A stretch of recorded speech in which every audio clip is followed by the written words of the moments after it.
पिरो चटपटे र दुनोटको combo mix गरेर खाँदा त लास्ट मिठो पो हुँदो रहेछ त। All right guys, all right, welcome back to my mini भल्ल। आई होप सबजना सन्चै हुनुहुन्छ होला अनि म पनि एकदम सन्चै छु। हजुरहरूको बिहानीको सुरुवात कसरी भयो त्यो त मलाई थाहा छैन, तर आज मेरो बिहानीको सुरुवात भयो कुखुरालाई दाना खुलाउँदै। आज बिहान 8 बजे उठेको थिएँ। यो संसारमा म मात्रै हो क्या अल्छी भनेको त? यो कुकुर त म भन्दा पनि झन् अल्छी पो रहेछ। अनि त्यो कुरालाई छोडेर यसो एकछिन बाटोतिर घुम्न जानु पर्यो भनेको त बाटोको छेउमा सानसानो भाइहरू गुच्चा खेल्दै रहेछ।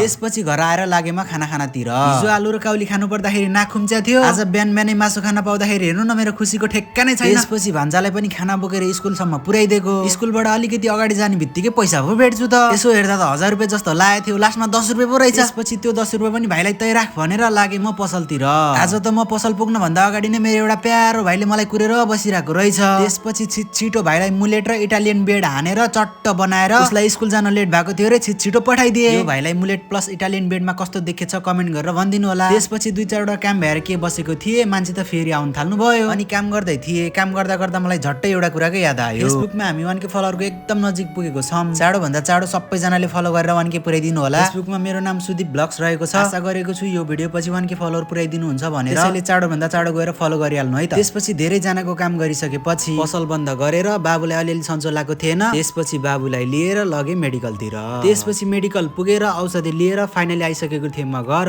अनि आउँदाखेरि मैले चटपट पनि लिएर आएको थिएँ गाइस, किनकि मैले आज दिउँसो खाजा खाएको थिएन नि त।